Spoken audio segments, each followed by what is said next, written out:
Welcome to the Share Hope, Bring Love podcast, where we bring you stories that illuminate the power of God's hope and love, even in the darkest of places. I'm your host, Rochelle Starr. And I'm Rachel Hunter, your co-host. Together, we'll explore incredible life-changing stories and the impact of gospel outreach, Christian community, and discipleship. In each episode, we explore narratives that not only uplift, but also offer insights into how hope and love can transform lives. We believe that these stories have the power to touch hearts and inspire action. So whether you're seeking to be inspired or to learn, this podcast will be a reminder of the light that exists in the world. You're in the right place. We're here to share, uplift, and connect one story at a time. Well, welcome to the show, Share Hope, Bring Love. Let's go. Welcome back to season 2 of the podcast. We're back, Rachel. I know it's been a fun summer. Yeah. Yeah, and so we're going to get back this season. What has happened this summer? Man, I feel like this summer has been a lot of slow-paced in a good way, kind of catching up on some things. We need that. But also ministry's been really encouraging. I think the highlight of the summer, though, was the summit. It was so fun. Having all of our directors, or as many that could come, together in one spot was really fun. Yeah, and I think what was really cool, so for everyone listening, the Scarlet Hope Summit was a time where all of our directors, our part-time and full-time staff from around the U.S., and also volunteers came to Louisville, and we spent 3 days doing training and being encouraged, and it was just a really sweet time. Yeah, we normally do that, a conference summit for all of our network and just a lot of people that are associated with us. But this year we got to have an intimate time together, and I thought it was just really fun to be together and get to meet volunteers that we had never seen before or that we as a network don't know. And so I loved it. It was a highlight for sure.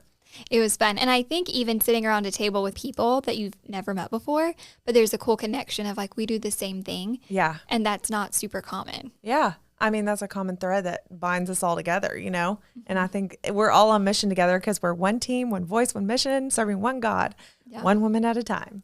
It was also funny because I feel like the stories abounded. Like anytime you sat down for a conversation, you'd ask a random question and someone at the table always had a story of like, well, one time with a woman.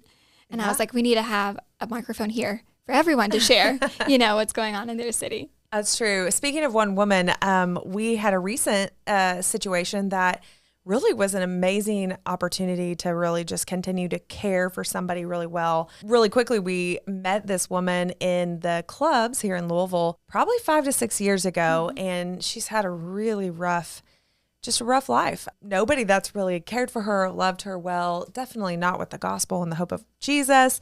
And so our team really came around her, but one particular staff member got to know her and took her to lunch. And so every time she would kind of disappear for a period of time, she would always call this one staff member back and say, I need help, or I just need to talk to you, or whatever.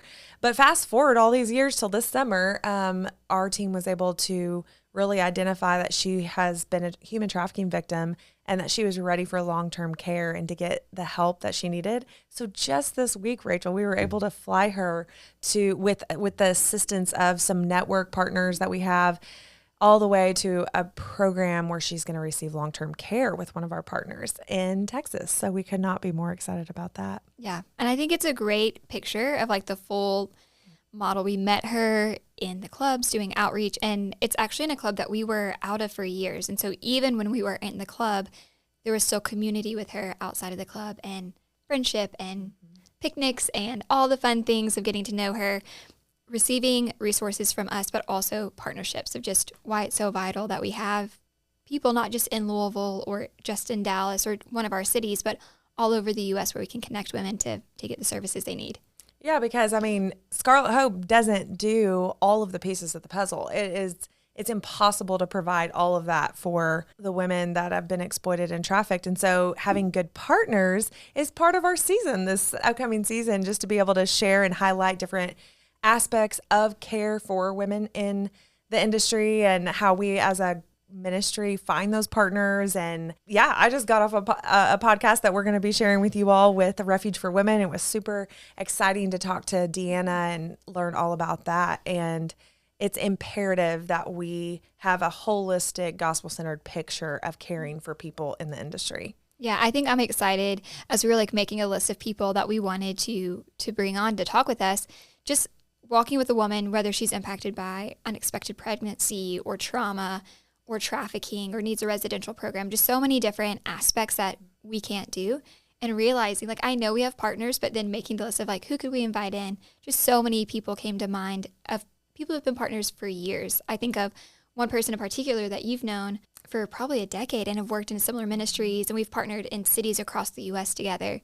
And just the beauty of like that kind of partnership. Yeah, this season is actually going to be different and fun, and it hopefully will, if you're listening to this, it will open up your mind to all that God's doing, not just through Scarlet Hope, but also through so many different ministries that we need one another, you know? And yes, God has been good to Scarlet Hope to provide resources and partners and people to come alongside us so that we can care best for the women.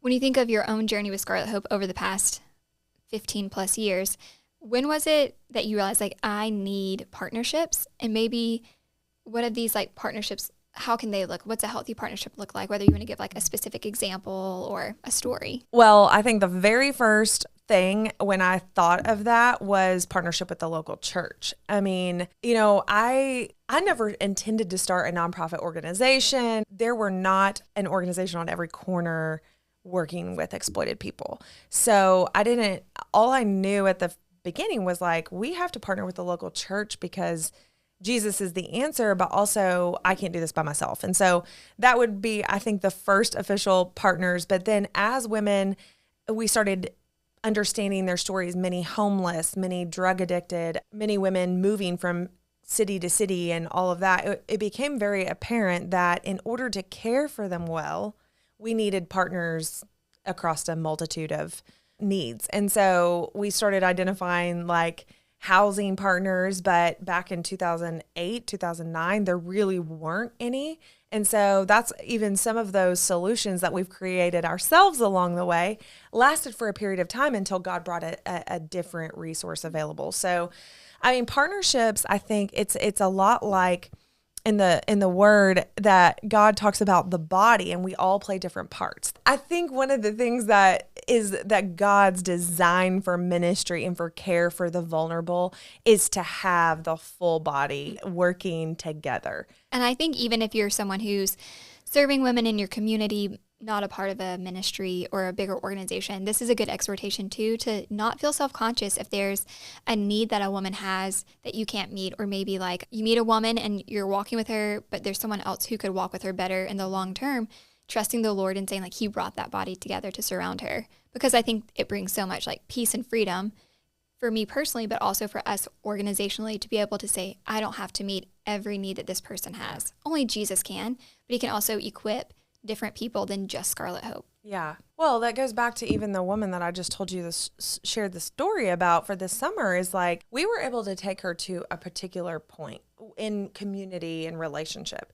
But then beyond that, we can't long-term care for her for the mental health needs that she has, the addiction needs that she has. And so being able to have a trustworthy partner that is Christ-centered and trauma-informed, to be able to say, we trust these people, like they have your best at heart, and I mean, is absolutely imperative. And I don't think if we didn't have those things, we wouldn't be able to lovingly care for the women that God puts in our path. I think Louisville's a really unique city in that there's a lot of gospel-centered organizations kind of hitting different niches across the city, and they're very good at collaboration. You know, in some cities we hear that people are really territorial, but I think what's been a beautiful model for us has been seeing what partnership can look like in one city in one area, and that's been really fun. And so even as I think of national partners or different cities of what it could look like, it's really cool. Because I remember one city in particular that we went to, every partner that we met with over and over said, this city is territorial, this city is territorial. But God's been gracious and given us partners. Yeah.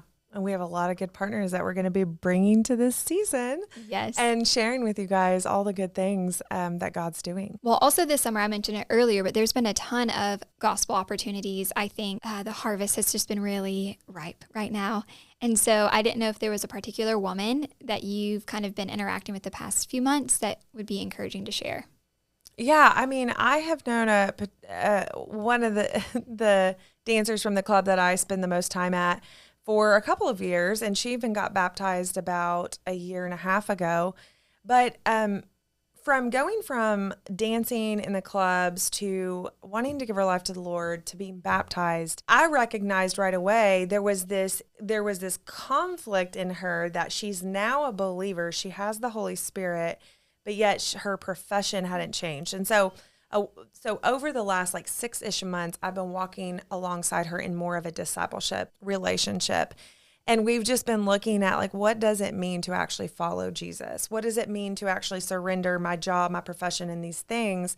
And it's been actually kind of interesting. She actually made the choice to move back home so that she could have a safe place to live instead of going couch to couch, apartment to apartment. She chose to get a job at a doctor's office to be able to start the steps to get out of the industry. And she immediately reached out once she moved and said, will you please connect me to a local church?